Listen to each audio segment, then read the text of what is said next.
On va vous parler quand même d'un des grands vignerons actuels et un entrepreneur formidable. Moi, j'adore ses parcours. Jacques Iblot, au départ, c'est un courtier en vin. Tout à fait. Mais c'est un courtier, comme beaucoup de courtiers, passionné par le vin. Et ben, il va franchir le pas et un jour, il va acheter des vignes, d'abord à Montlouis, puis à Vouvray et à Bourgueil. Et aujourd'hui, c'est vraiment... Des vignerons phares de la Loire, voilà. On va raconter une petite histoire. Chaque fois qu'on fait une édition du Grand Testing, il est là, parce que c'est vraiment un grand fidèle. Et il y a une queue de passionnés qui sont là pour écouter, il fait de la grande viticulture. Pour écouter la parole du maître et Voilà. puis pour goûter ses vins. Il est super sympathique. Il fait de la très grande viticulture avec de la discipline. Donc il fait des très grands vins qui sont aussi disciplinés parce qu'il fait très attention à la vinification, à l'élevage. Il fait des grands vins qui sont en plus respectueux de l'environnement, respectueux des sols, des terroirs. Et puis ce qui est passionnant, c'est qu'il fait des vins dans tous les types De vins, secs, demi-secs, moelleux. Et tous sont rouges, intéressants. Et tous sont intéressants parce qu'il est généreux et parce qu'il travaille bien.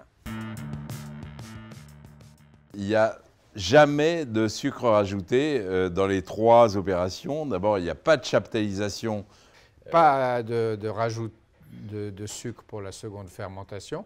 Alors, je ne sais pas comment ils font, parce que pour que ça refermente après, sans rajouter de sucre, Alors, je ne sais en pas. fait, ils récoltent des raisins un peu plus mûrs qu'en Champagne et ils stoppent la première fermentation pour garder du sucre résiduel. Voilà. Et c'est lui qui redémarre avec des levures en bouteille. Un peu de gaz carbonique, mais une mousse très fine, un peu de type crémant, crémeuse.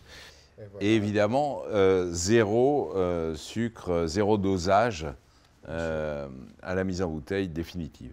Ben, le vin est léger, il est fin, il est agréable. C'est un chenin pur, très fin, pur. très pur, très Ça a délicat. fermenté en barrique quand même. Hein, bon. C'est très agréable, ça. Et cette mousse légère et vraiment, ça aiguise l'appétit. Voilà. Et la finale ne ressemble pas effectivement au caractère des champagnes, par exemple. On est un tout petit peu sur une notion un tout petit peu plus fruitée, un peu plus sur un certain type d'amer qui est propre au chenin, mais qui est extrêmement bien équilibré dans cette bouteille.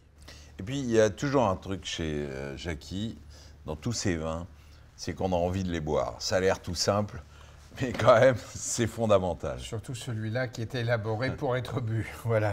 Les autres aussi, t'en fais pas. Oui, oui. Montlouis, c'est un terroir un peu méconnu et à tort, parce que c'est un terroir très spectaculaire. Il est de l'autre côté de la Loire par rapport à Vouvray. Voilà. Ils se font face, ils se disent bonjour du matin au soir. Mais l'administration a prétendu que si on fait le vin à Montlouis, on ne peut pas le vendre comme Vouvray. Bon, mais à Montlouis, on peut le vendre comme Montlouis, Dieu merci. Et donc, il est vendu comme Montlouis. Donc c'est quand même le royaume du chenin. C'est généralement soit des chenins secs, soit des chenins doux. Le chenin, c'est un cépage qui se prête absolument à ces deux. Les vignerons de la Loire ont toujours fait un vin correspondant à l'état du raisin. Il y a des raisins qui se prêtent à faire des vins secs, des raisins à faire des demi-secs, qui sont la plupart du temps le vin le plus naturel, le plus propre au microclimat. Et puis quand l'année le permet, des petits volumes de très très beaux vins moelleux. Ici, c'est un vin sec et c'est sur ce type de vin que Jacques Iblot a vraiment fait progresser toute la région, l'ensemble des vins de Touraine en blanc. Sa grande intelligence, ça a été de consacrer au vin sec des raisins magnifiques. De les faire fermenter en barrique, de ne pas avoir peur. Vous savez, dans la Loire, en général, on avait des tonneaux qui étaient des très vieilles barriques qui donnaient quelquefois plus de mauvais goût que de bon goût. Et il a utilisé les barriques qui permettent de faire des grands vins dans tout le reste de la France. Et c'est vrai qu'il y a du bois, mais un bois magnifiquement fondu.